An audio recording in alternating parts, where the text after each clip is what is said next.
Hvað er tregða og hvernig finnum við hana til dæmis í bíl? Tregða er viðleitni hlutar til þess að viðhalda hreyfingu sinni og eða kyrrstöðu. Hvað þýðir það?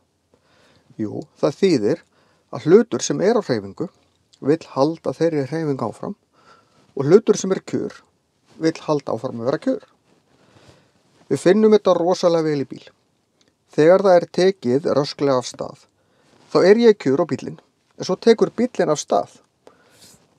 Og ég vil vera kjur þar sem ég var, þannig að ég þrýstist aftur í sætið. Þegar að bílinn stoppar, þá er ég og bílinn komin á hreyfingu og hann stoppar, ég vil halda hreyfingun áfram. Þess vegna förum við fram þegar bílinn stoppar.